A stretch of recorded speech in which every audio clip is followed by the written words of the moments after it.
Hello guys, welcome back to my YouTube channel. For this video is ituturo ko paano nga ba ang wiring diagram ng passing light na may busina. Yun guys, start na natin ang wiring diagram. Pero bago ang lahat is kailangan muna natin ng battery, fuse, ignition switch, headlight switch, ang ating tri-way switch, at ang ating stop horn switch, at ang ating busina, at ang ating headlight bulb. Yun guys, kung bago ka lang sa ating channel is don't forget to click the like, subscribe at pindutin ang notification bell para update kayo sa gumantong video. Yun guys.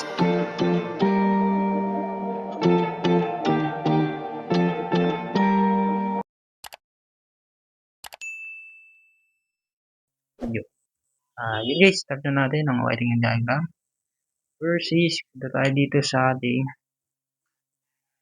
battery. Battery guys is merong dalawang terminal yan. Yun yung ating positive at negative. Yung positive guys is yung is connected ito sa ating fuse. Sa fuse guys is may dalawang wire ay connected sa ating battery. Then guys, yung ating negative is yung ating ground or ang ating body ground. Then guys, yung kabilang wire ng ating fuse is connected naman ito sa ating ignition switch. Sa ignition switch naman guys is may dalawang wire na karaniwang makikita, or yung isang klase is may apat na wire.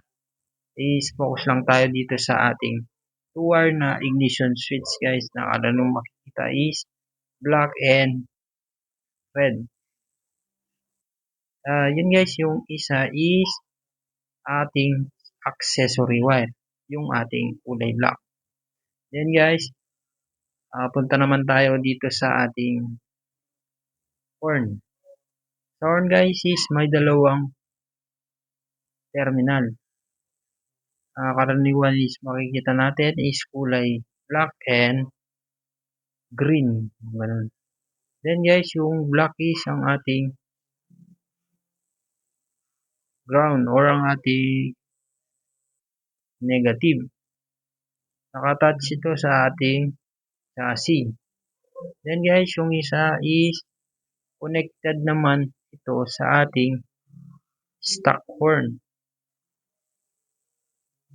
Then once na nag-connect na yung sa stock horn switch natin at ang ating stock horn is connected naman ito sa ating tri-way switch na kulay green din yung light. Then guys, sunod naman natin is yung ating stock horn switch is may dalawang wire yan. Yung isa nga is connected na sa ating stock horn at ang ating tri-way switch, at ang isa is kulay black ay connected sa ating ACC wire.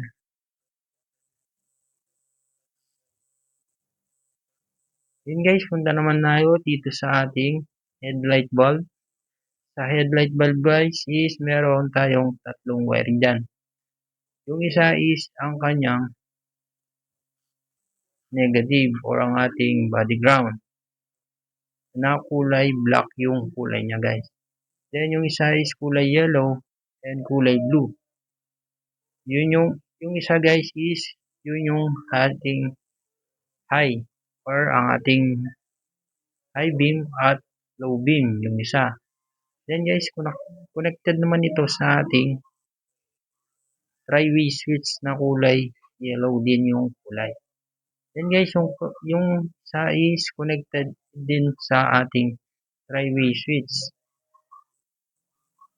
Then guys, punta naman tayo dito sa ating tri-way switch na may tatlong wire. Black, yellow at ang ating blue.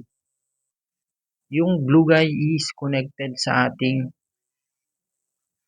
headlight bulb na high.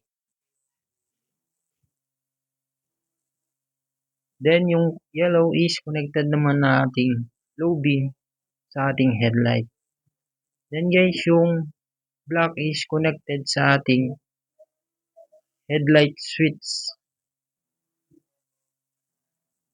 Sa headlight switch naman guys is may tatlong wire. Yung isa is connected sa ating tri-way switch. Yung isa guys is ang ating park light. Then guys, yung isa is connected naman ito sa ating ACC wire. Yun guys, tapos na ang ating wiring diagram. Sana nakatulong tong ating video at salamat.